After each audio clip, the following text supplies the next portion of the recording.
are you now, when our daughter has been rushed to the hospital with serious injuries?" Panicking after receiving a call from the hospital while on a business trip, I contacted my husband. Our 5-year-old daughter had happily talked about having a picnic in the park with Daddy over the phone. And now, she had fallen from high playground equipment in the park and was unconscious. "Just wait a minute.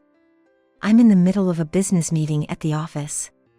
On the other end of the phone, my husband also started to panic for some reason. Our conversation was not making sense, and both of us were confused. In the flow of the conversation, my husband mentioned a certain person's name. As soon as I heard it, the blood drained from my face. Since we both worked, our daughter, Karen, went to daycare. Despite our busy lives with work, housework, and childcare, we enjoyed our life as a family of 3, cooperating with each other. My in-laws were nice people and adored our daughter. Except for one person. Her name was Sophia, 3 years younger than me, living at her parents' house while working a temp job. So, when we visited my husband's parents' house, we often saw her.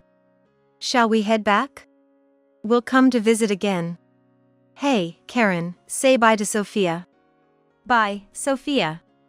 As we were leaving, Karen only glanced at my smiling sister-in-law before quickly hiding behind me. "Sorry, she's a bit shy." "It's totally fine. Don't worry about it." Even if my daughter behaved rudely, Sophia always brushed it off like this. But that was only in front of my husband or parents. Afterwards, she smiled only at my husband, saying, "Come visit again, Hugo." She didn't even glance my way as I apologized. The last Hugo sounded oddly emphasized, or is it just me overthinking? Actually, Sophia and I attended the same university. However, we didn't know each other during our student days, and I don't know much about her from that time. One thing is clear, she doesn't seem to like me much. Even this time, if my husband hadn't been there, she would have said something like, "Can't even greet properly at her age," with a hint of sarcasm. Sophia behaves normally towards me and my daughter in front of my husband or parents. But the treatment we get when we're alone with her is cold. This was evident when my daughter had a fever and was suddenly called from daycare, and I asked my mother-in-law to pick her up. "You asked our parents to pick her up again? It's a nuisance if she passes on her cold or something." "I'm sorry. I had an unavoidable meeting." "Yeah, there it is. Think everything's excused if it's for work?" "My mom's not young anymore, don't overburden her, okay? I'm not free either." Indeed, we did rely on my in-laws for our daughter, but we always tried to keep it to a minimum and properly thanked them afterwards. And I've never inconvenienced Sophia, at least. "Oh, sorry. Compared to a full-time working mom with a kid, me and my retired parents must seem pretty free to you, huh?" Sophia sneered, looking at me with a twisted mouth. Nobody said that.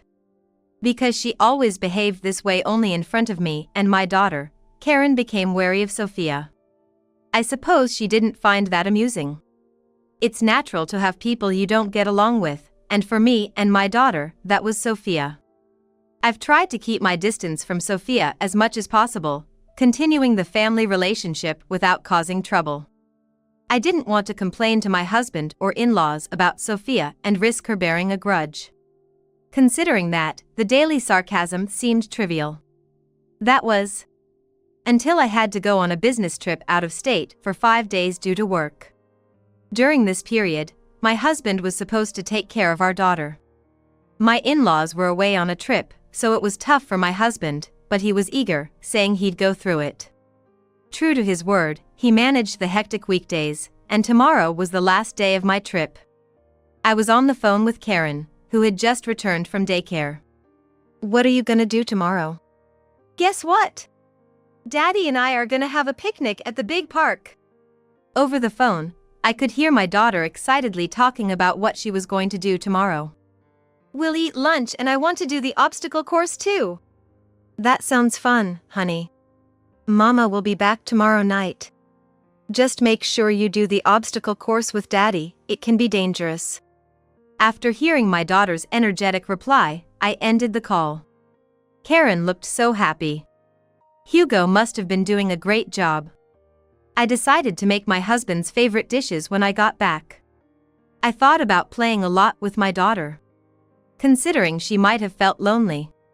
Little did I know, something like that was going to happen. I couldn't have imagined it at the time. It was the afternoon of the next day, as I was about to finish my last task at work. A colleague, with a grave look on their face, passed me a phone call. Rushing to answer, the caller was from the general hospital in our area. "Your daughter has been injured and brought in by ambulance. She's unconscious, please come immediately," they told me. What do you mean? Where's my husband? Confused and struggling to find words, I learned that there were no guardians at the scene of Karen's accident. A nearby parent and child had called for an ambulance.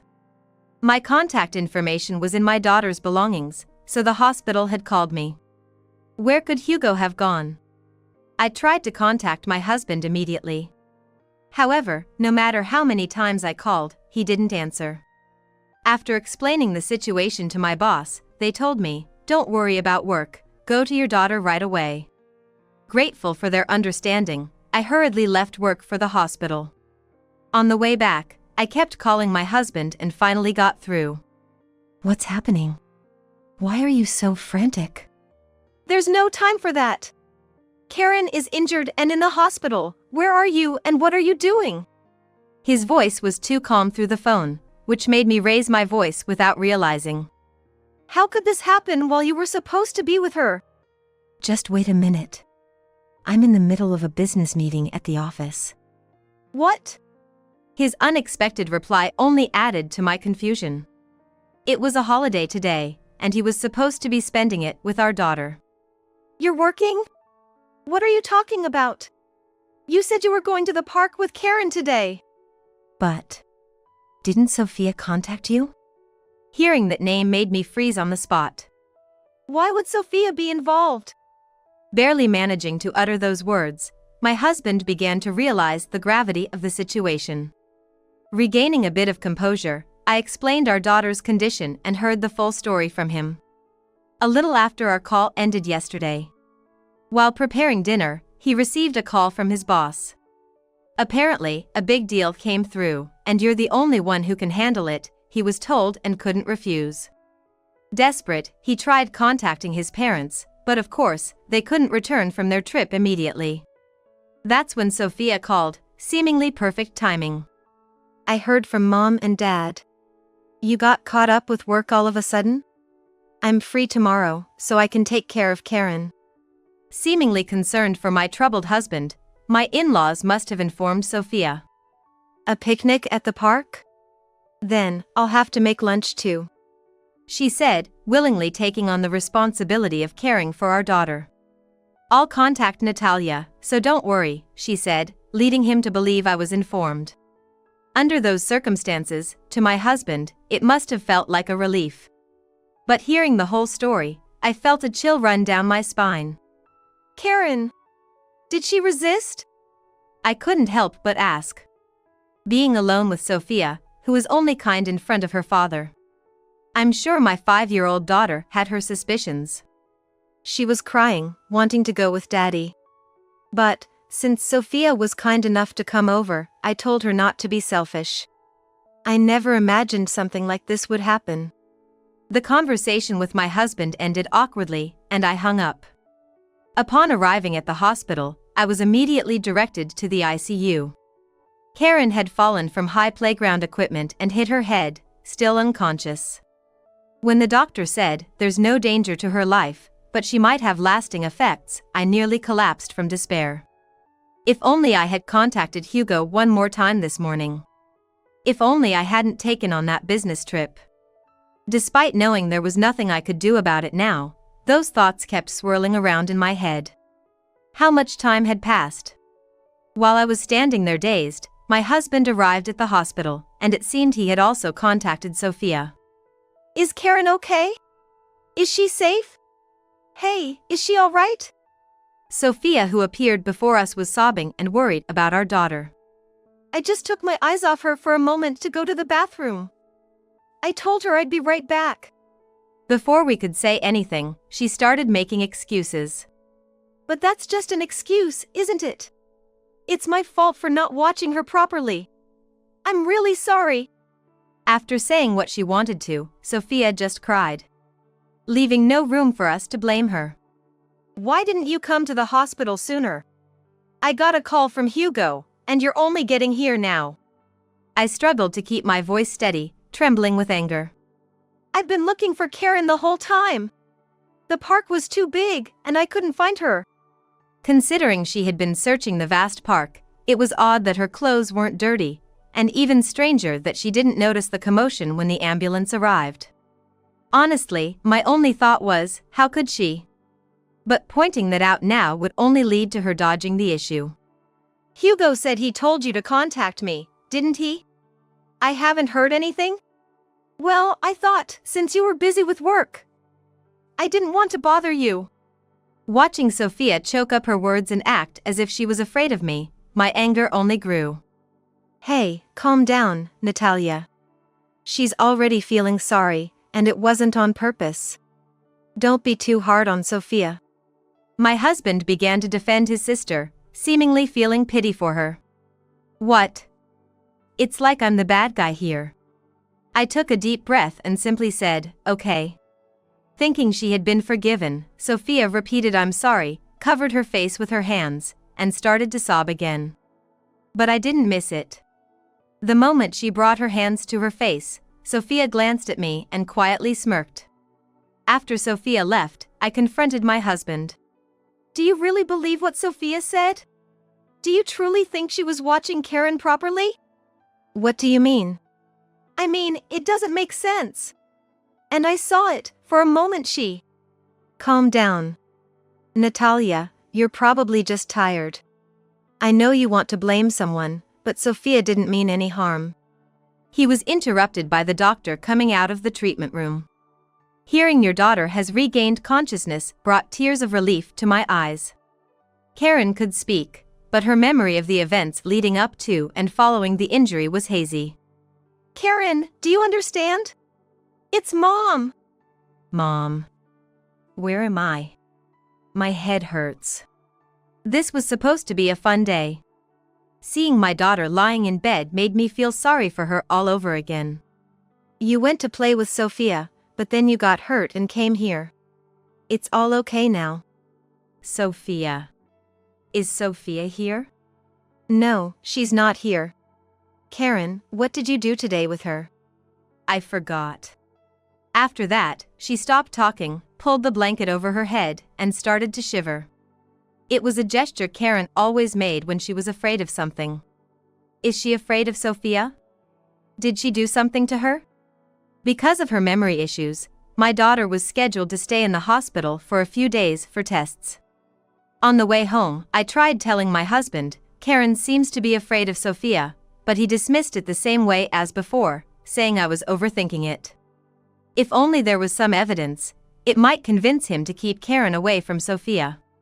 Without any belief from him, I needed evidence of Sophia's true nature to show my husband, for our daughter's sake. Later, I reached out to a junior from my college days. She was part of the same circle as Sophia back then and knew her well. She always had to be number one, a troublesome kid. Friends? As if she could have any. With a liar like that, the disdainful voice of my junior, clearly fed up, is something I won't forget anytime soon. From her, I got Sophia's social media account information. Furthermore, I checked the contents of the cell phone my daughter loves to use for kids. Lately, whenever we go out, Karen always carries this phone with her, capturing videos of the scenery and conversations with people she's with. It's become her latest craze. There might be evidence in here of Sophia treating my daughter coldly, that would be a real find. That's what I thought, lightly. Until I saw the videos recorded on it. To put it bluntly, my suspicions were confirmed. But it wasn't just about exposing her true nature anymore. On the third day of my daughter's hospitalization. On a holiday morning, my husband and I visited his parents' house, and we arranged for them to go visit our daughter in the hospital with him. Using the excuse that it would be bothersome to go to the hospital in a large group, I stayed behind. In the living room, Sophia was leisurely sipping coffee. Hello, Natalia. How's Karen since then? She's much better. She might be able to leave the hospital soon. That's good to hear. Sophia, with her eyebrows furrowed in an exaggerated, theatrical voice, feigned relief. What's good about it? Which mouth of yours is saying that? As usual, Sophia plays the part of the good sister-in-law in front of the parents and my husband. I matched her act, putting on my best kind sister-in-law performance. Well, we're off to the hospital then, said my husband as the three of them left the house, and both Sophia and I waved them off with a smile. Once it was just the two of us, as expected, Sophia's attitude changed completely. What do you want? You didn't stay to make small talk, did you? I faced her squarely, resting her cheek in her hand, clearly annoyed. Could you apologize to Karen? And I want you to take responsibility for what happened this time. Huh? What's that supposed to mean? It's your daughter who's at fault for not following instructions and acting on her own, isn't it? And you think you can keep up that lie forever? I confronted Sophia with copies of her social media posts. They included a post saying, "Woke up early to make this for my boyfriend today," accompanied by a photo of Sophia happily sharing a lunchbox with a man. I also showed her all the posts from that day, detailing shopping and dinner outings. This was the day you were supposed to be looking after Karen. You left her in the park to go on a date with your boyfriend. The story of her searching for my daughter all along was a fabrication, evidenced by these photos. As Sophia looked over each photo, her expression darkened for a moment before she scoffed and tossed the documents aside. What's this supposed to prove? The date on a post can be changed with settings, you know? Indeed, as Sophia said, the evidence might not be conclusive. People often deliberately change the timeline of their posts to prevent their personal information and private life from being fully exposed. This boyfriend of yours, he's an old circle friend, isn't he? I heard from my junior. Wow, you went out of your way to contact someone just to dig up dirt on me. You must be really bored. Sophia laughed mockingly at me, clearly showing no remorse. Such an attitude of belittlement. Whether the post date and the actual photo-taking day match, we can find out by checking with this guy through my junior. So what if I have a boyfriend and went to the park with him? What's wrong with that? So you admit to babysitting while on a date? Who I ask to help babysit is my business, isn't it? With that selfish remark, Sophia turned away. So, in the end, you want to say it's Karen's fault for not following instructions, not yours at all? Confirming that in my mind, I silently nodded. Anyway, no matter what you say, my parents and brother won't believe you. So, you're planning to align your story with your boyfriend and erase the posts to cover it up? I suppose you would do that. No need for such tricks. It's obvious they'll believe me, a family member, over someone else like you. Sophia said this with a face full of conviction, sure of her victory. But her ability to maintain that attitude ended there. I think they'll believe this, I said as I pulled out my cell phone and played one video. What's this? Upon hearing the audio from the video, Sophia's face, previously confident, turned to shock as she stared at the screen. What was shown was the truth of that day, recorded by my daughter. The video captured the surrounding scenery and, clearly, Sophia's voice berating my daughter repeatedly. "Stop fussing over flowers and hurry up. You're so slow," Sophia yelled. Then came Karen's trembling voice, "I'm sorry." Sophia also filled my daughter's head with insults about me and threatened her if she dared to talk back, "Shut up.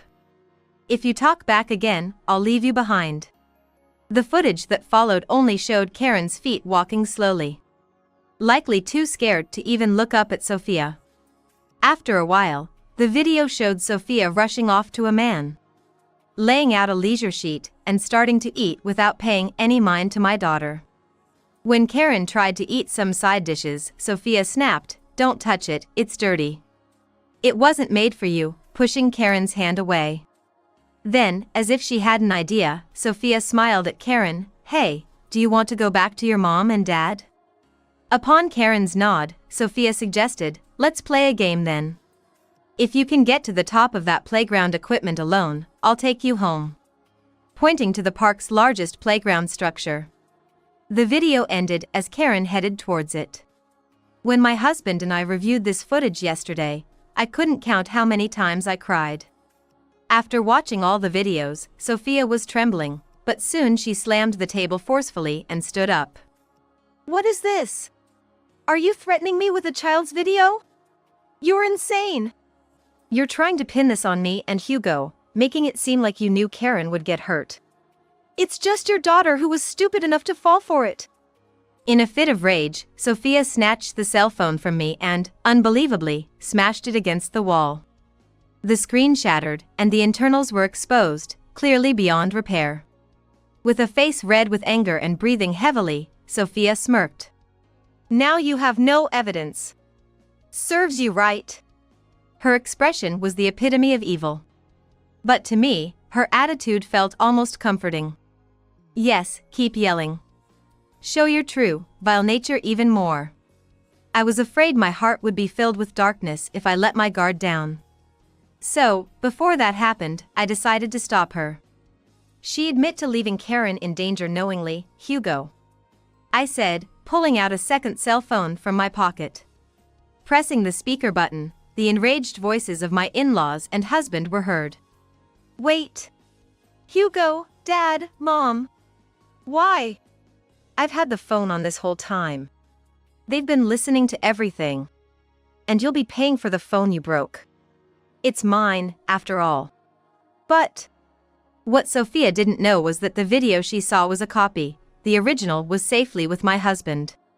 There's no way I'd bring our daughter's important phone here.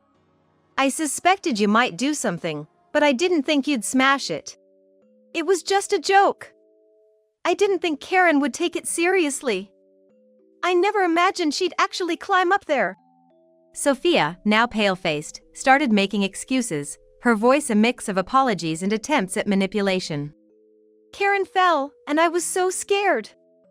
I couldn't do anything, and when the ambulance arrived, I just ran away. I'm sorry. Tears filled her eyes as she meekly apologized, trying to elicit sympathy. Of course, no one was falling for it anymore. Realizing she had no way out, Sophia turned her anger towards me again. Don't look at me like that. It's all your fault. You, your daughter, my brother, my parents, you took everything from me. Stop making ridiculous accusations. Shut up. Just because you're a little good at your job and had a kid, everyone fusses over you. It makes me sick. You and your daughter. As Sophia started to lash out, I was at a loss for words. Just then, at that very moment, my in-laws, who had been waiting in the car, came into the room. Thanks to my father-in-law scolding Sophia, thankfully, no hands were laid on me. I've been given permission to do as I please with her. I decided to take them up on their offer. I will be filing a police report, I declared, and my in-laws agreed without hesitation. Seeing them nod without any reluctance, Sophia began to cry for real and clung to my feet. Wait. I understand. I'll apologize. I'll apologize to Karen. Please don't report this to the police. Please. Those pleading eyes, looking up at me, she must have been manipulating people like this since she was a child. If you had admitted what you did from the start, I would have given you a chance to apologize. I thought to myself, looking at her as if she were trash. But now, I've lost that feeling. I will never forgive someone like you. You will face the full extent of the law. I believe this was the only time I ever treated someone with such cold disdain. I simply looked down silently at my sister-in-law, kneeling and slumped over. My memory of what happened next is vague, and I don't quite remember how we left my husband's family home. Next thing I knew, I was with my husband in our daughter's hospital room. Mom, what happened? Are you okay? Karen's voice finally brought me some peace. We filed the police report that very day. As a result, Sophia was subjected to legal punishment. I had thought our chances were slim since Sophia hadn't directly harmed her, but the police said the videos my daughter took and the call records I had let my husband listen to were decisive. Thanks to that evidence, they could prove Sophia had maliciously put my daughter in danger, thinking it was okay if she got hurt. Though she wouldn't be behind bars for more than a year, for someone with her princess attitude, it must have been quite a shock. My in-laws decided to disown Sophia, sold their house, and moved away, ensuring she wouldn't have a family to return to after serving her sentence. Karen, fortunately, didn't suffer any notable aftereffects and was discharged from the hospital without issue. Grandpa, Grandma, I want this pink one. Next spring, Karen will start elementary school. Choosing a backpack with her grandparents, she's as lively as ever today.